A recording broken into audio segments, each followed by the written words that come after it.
ಬಿಸಿ ಬಿಸಿ ಉಬ್ಬಿ ಬರೋವಂಥ ಪೂರಿ ಜೊತೆಗೆ super combination ಇರೋ ಚನ್ನ ಮಸಾಲಾನ ಯಾವ ರೀತಿ ಮಾಡೋದು ಅಂತ ನೋಡ್ಕೊಳ್ಳೋಣ.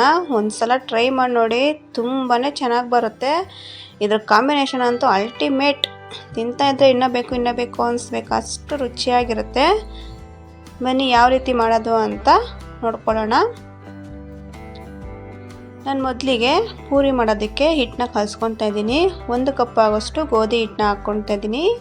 ಅದೇ ಕಪ್ ಅಳತೆಯಲ್ಲಿ ಅರ್ಧ ಕಪ್ ಆಗೋಷ್ಟು ಮೈದಾ ಹಿಟ್ಟು, 1/4 ಕಪ್ ಆಗೋಷ್ಟು ಸಣ್ಣ ರವೆ ಹಾಕ್ಕೊತಾ ಇದ್ದೀನಿ. ಸಣ್ಣ ರವೆ ಇಲ್ಲ ಅಂದರೆ ದಪ್ಪ ರವೆನೇ ಒಂದು ಸ್ವಲ್ಪ ಮಿಕ್ಸಿ ಜಾರ್ಗೆ ಹಾಕ್ಕೊಂಡು ಪುಡಿ ಮಾಡಿ ಹಾಕ್ಕೊಳ್ಬೋದು. ಈಗ ರುಚಿಗೆ ಉಪ್ಪು ಹಾಕಿ ಒಂದು ಸಲ ಮಿಕ್ಸ್ ಮಾಡ್ಕೊತಾ ಇದ್ದೀನಿ. ಮಿಕ್ಸ್ ಮಾಡಿಕೊಂಡು ಚಪಾತಿ ಹಿಟ್ಟಕ್ಕೆ ಸ್ವಲ್ಪ ಗಟ್ಟಿಯಾಗಿ ಕಲಿಸ್ಕೊಳ್ಬೇಕಾಗತ್ತೆ. ಪೂರಿಗೆ ಜಾಸ್ತಿ ಮೆತ್ತಿಗೆ ಕಲಿಸ್ಕೊಳೋದಕ್ಕೆ ಹೋಗಬಾರ್ದು. ನೋಡಿ, ಈಗ ಈ ಕನ್ಸಿಸ್ಟೆನ್ಸಿಗೆ ಕಲಸಿಟ್ಕೊಂಡಿದ್ದೀನಿ. ಈಗ ಇದಕ್ಕೆ ಒಂದು 3 ಟೇಬಲ್ ಸ್ಪೂನ್ ಆಗೋಷ್ಟು ಎಣ್ಣೆನ ಹಾಕ್ಕೊಂಡು ಅದ್ರ ಸುತ್ತಲೂ ಸ್ಪ್ರೆಡ್ ಮಾಡಿ ಅದನ್ನು ನೆನೆಯೋದಕ್ಕೆ ಬಿಡೋಣ. ನೆನೆಯೋಷ್ಟರಲ್ಲಿ ಸ್ವಲ್ಪ ತೆಳುವಾಗ್ಬಿಡುತ್ತೆ. ಅದಕ್ಕೋಸ್ಕರ ಸ್ವಲ್ಪ ಗಟ್ಟಿನೇ ಕಲಿಸ್ಕೊಂಡಿದ್ದೀನಿ. ನೋಡಿ, ಈ ರೀತಿಯಾಗಿ ಸ್ಪ್ರೆಡ್ ಮಾಡಿ ಒಂದು ತಟ್ಟೆ ಅಥವಾ ಒಂದು ಬಟ್ಲನ್ನು ಕ್ಲೋಸ್ ಮಾಡಿ ಇದನ್ನು ನೆನೆಯೋದಕ್ಕೆ ಬಿಡೋಣ. ಈಗ ಕಾಬಲ್ ಕಳ್ಳೆನ ನಾನು ಓವರ್ನೈಟ್ ನೆನೆಸಿಟ್ಟಿದ್ದೆ. ಈಗ ಅದನ್ನು ಒಂದು ಕುಕ್ಕರ್ಗೆ ಹಾಕ್ಕೊಳ್ತಾ ಇದ್ದೀನಿ. ಕುಕ್ಕರ್ಗೆ ಹಾಕ್ಕೊಂಡು ಅದು ಮುಳುಗುವಷ್ಟು ನೀರು ಹಾಕ್ಕೊಳ್ಬೇಕು. ಜಾಸ್ತಿ ಹಾಕ್ಕೊಳೋದಕ್ಕೆ ಹೋಗಬಾರ್ದು. ಗ್ರೇವಿ ಜಾಸ್ತಿ ಬೇಕು ಅಂದರೆ ಜಾಸ್ತಿ ಹಾಕ್ಕೊಂಡು ಬೇಯಿಸ್ಕೊಳ್ಬೋದು. ಇದಕ್ಕೆ ರುಚಿಗೆ ಎಷ್ಟು ಬೇಕೋ ಅಷ್ಟು ಉಪ್ಪು ಹಾಕಿ 3 ವಿಜಿಲ್ ಆಗೋಷ್ಟು ನಾನು ಕೂಗಿಸ್ಕೊಳ್ತೀನಿ.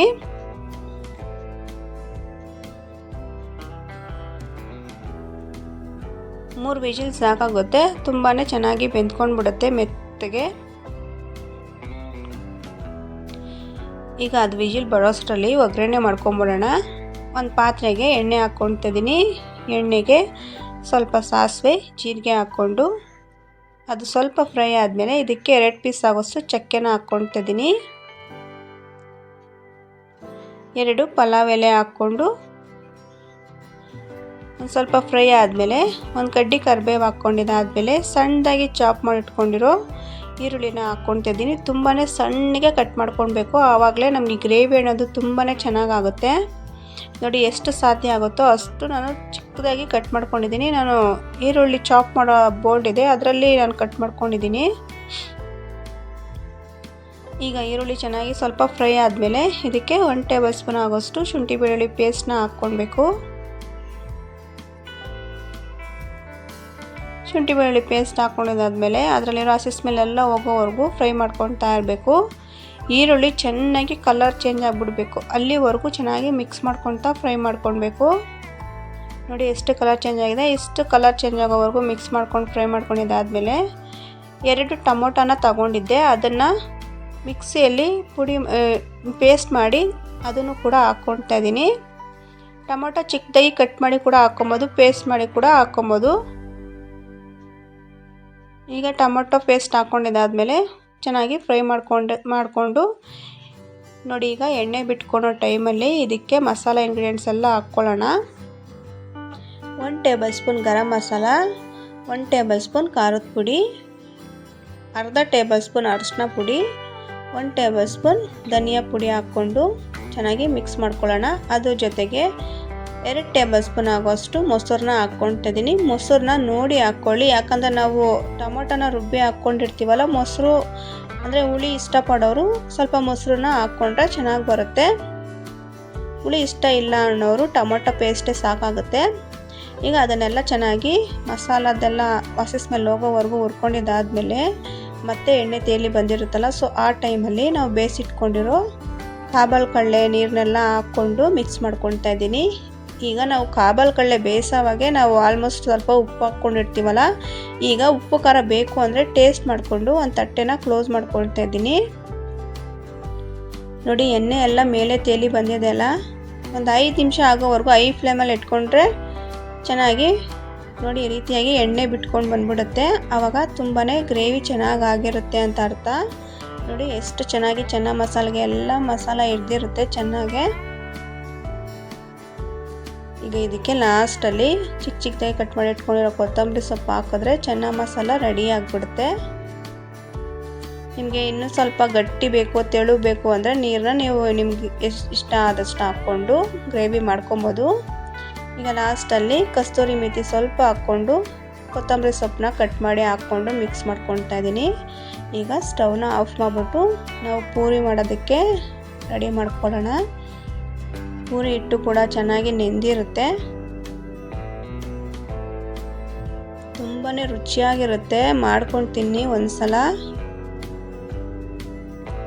ನೋಡಿ ಎಷ್ಟು ಚೆನ್ನಾಗಿದೆ ಅಂತ, ಪೂರಿಗಂತೂ ಸಖತ್ತಾಗಿತ್ತು. ಈಗ ಪೂರಿನ ಮಾಡೋದಕ್ಕೆ ಸ್ವಲ್ಪ ಉಂಡೆಗಳಾಗಿ ಮಾಡಿಕೊಂಡು ಲಟ್ಟಿಸ್ಕೊಳ್ತಾ ಇದ್ದೀನಿ. ಸ್ವಲ್ಪ ನಿಂಬೆಹಣ್ಣು ಗಾತ್ರದಲ್ಲಿ ಆಗೋಷ್ಟು ಉಂಡೆನ ತಗೊಂಡು ನಾವು ಸ್ವಲ್ಪ ಚಿಡೋ ಕೋಲಿರುತ್ತಲ್ಲ ಅದಕ್ಕೆ ಸ್ವಲ್ಪ ಎಣ್ಣೆನ ಸ್ಪ್ರೆಡ್ ಮಾಡಿಕೊಂಡು, ಇದಕ್ಕೆ ಹಿಟ್ಟೇನು ಕಲಿಸ್ಕೊಳೋದಕ್ಕೆ ಹೋಗಬೇಡಿ. ಹಾಗೆ ಹಿಟ್ಟನ್ನ ತಗೊಂಡು ಈ ರೀತಿಯಾಗಿ ನಮಗೆ ಎಷ್ಟು ಸಾಧ್ಯ ಆಗುತ್ತೋ ಅಷ್ಟು ತೆಳುವಿಗೆ ಲಟ್ಟಿಸ್ಕೊಳ್ಬೇಕು ಪೂರಿ ಮಾಡೋವಾಗ.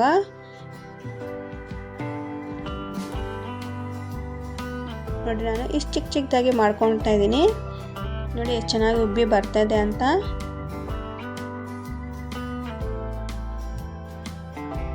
ನಾವು ಹಿಟ್ಟು ಕಲಿಸ್ಕೊಂಡು ಲಟ್ಟಿಸ್ಕೊಂಡ್ರೆ ಅದೆಲ್ಲ ಚೆನ್ನಾಗೇ ಬರೋದಿಲ್ಲ, ಮೇಲೆಲ್ಲ ಜಾಸ್ತಿ ಬೇಗ ಕಲರ್ ಚೇಂಜ್ ಆಗಿಬಿಡುತ್ತೆ. ಅದಕ್ಕೋಸ್ಕರ ನಾವು ಸ್ವಲ್ಪ ಲಟ್ಟಣಿಗೆಗೆ ಸ್ವಲ್ಪ ಎಣ್ಣೆ ಹಾಕ್ಕೊಂಡು ಸ್ಪ್ರೆಡ್ ಮಾಡ್ಕೊಳ್ತಾ ಲಟ್ಟಿಸ್ಕೊಂಡ್ರೆ ಚೆನ್ನಾಗಾಗುತ್ತೆ. ಚಿಕ್ಕ ಚಿಕ್ಕದಾಗಿ ಮಾಡ್ಕೊಬೋದು, ಇಲ್ಲ ದೊಡ್ಡವು ಕೂಡ ಮಾಡ್ಕೊಬೋದು. ನಾನು ಚಿಕ್ಕ ಚಿಕ್ಕದಾಗಿ ಉಂಡೆಗಳನ್ನಾಗಿ ಮಾಡ್ಕೊಂಡಿದ್ನಲ್ಲ, ಸೊ ಅದಕ್ಕೋಸ್ಕರ ಚಿಕ್ಕ ಚಿಕ್ಕದಾಗಿ ಮಾಡ್ಕೊಳ್ತಾ ಇದ್ದೀನಿ. ಮಕ್ಕಳಿಗೆ ತುಂಬಾ ಇಷ್ಟ ಆಗುತ್ತೆ ಅಂತ. ನೋಡಿ ಎಷ್ಟು ಚೆನ್ನಾಗಿ ಉಬ್ಬಿ ಬಂದಿದೆ ಅಂತ ಪೂರಿ. ರವೆ ಎಲ್ಲ ಹಾಕಿರ್ತೀವಲ್ಲ, ಕ್ರಿಸ್ಪಿಯಾಗೂ ಇರುತ್ತೆ ಮತ್ತು ತಣ್ಣಗಾದ್ಮೇಲೆ ಮೆತ್ತಗೆ ಇರುತ್ತೆ ತಿನ್ನೋವಾಗ.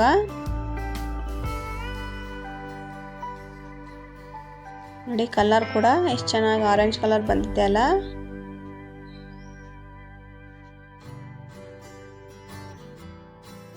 ನೋಡಿ ಈ ರೀತಿಯಾಗಿ ಎಣ್ಣೆಯಲ್ಲಿ ಹಾಕಿದ ತಕ್ಷಣ ಸ್ವಲ್ಪ ಅದು ಮೇಲೆ ಬಂದಿದ್ದಾದಮೇಲೆ ಪ್ರೆಸ್ ಮಾಡಿದ್ರೆ ಸಾಕು, ಅದು ಉಬ್ಬಿ ಮೇಲೆ ಬಂದ್ಬಿಡುತ್ತೆ. ನೋಡಿ ಸ್ವಲ್ಪ ಪ್ರೆಸ್ ಮಾಡ್ತಾಯಿದ್ರೆ ಉಬ್ಬಿ ಬಂದ್ಬಿಡ್ತು. ಈ ರೀತಿಯಾಗಿ ಪೂರಿನ ಮಾಡ್ಕೊಳ್ಳಿ. ಚಿಕ್ಕ ಚಿಕ್ಕದಾಗಿ ಮಾಡಿದ್ರೆ ತುಂಬಾ ಇಷ್ಟಪಡ್ತಾರೆ ಅಂದ್ಕೊಂಡಿದ್ದೀನಿ. ಅದಕ್ಕೋಸ್ಕರ ನಾನು ಚಿಕ್ಕ ಚಿಕ್ಕದಾಗೆ ಪೂರಿನ ಮಾಡ್ಕೊಂಡಿದ್ದೆ. ಈಗ ಇದನ್ನು ಸರ್ವ್ ಮಾಡ್ಕೊಳ್ಳೋಣ. ಬಿಸಿ ಬಿಸಿ ಪೂರಿ ಜೊತೆಗೆ ಕಾಬಲ್ ಕಳ್ಳೆ ಅಥವಾ ಚೆನ್ನ ಮಸಾಲ ರೆಡಿಯಾಗಿ ಆಗಿಬಿಡ್ತು. ನೋಡೋದಕ್ಕಲ್ಲ, ತಿನ್ನೋದಕ್ಕೂ ಅಷ್ಟೇ ತುಂಬಾ ರುಚಿಯಾಗಿತ್ತು. ನೀವು ಕೂಡ ಕಾಬಲ್ ಕಳ್ಳೆ ಮನೆಯಲ್ಲಿದ್ದರೆ ಟ್ರೈ ಮಾಡಿ ನೋಡಿ.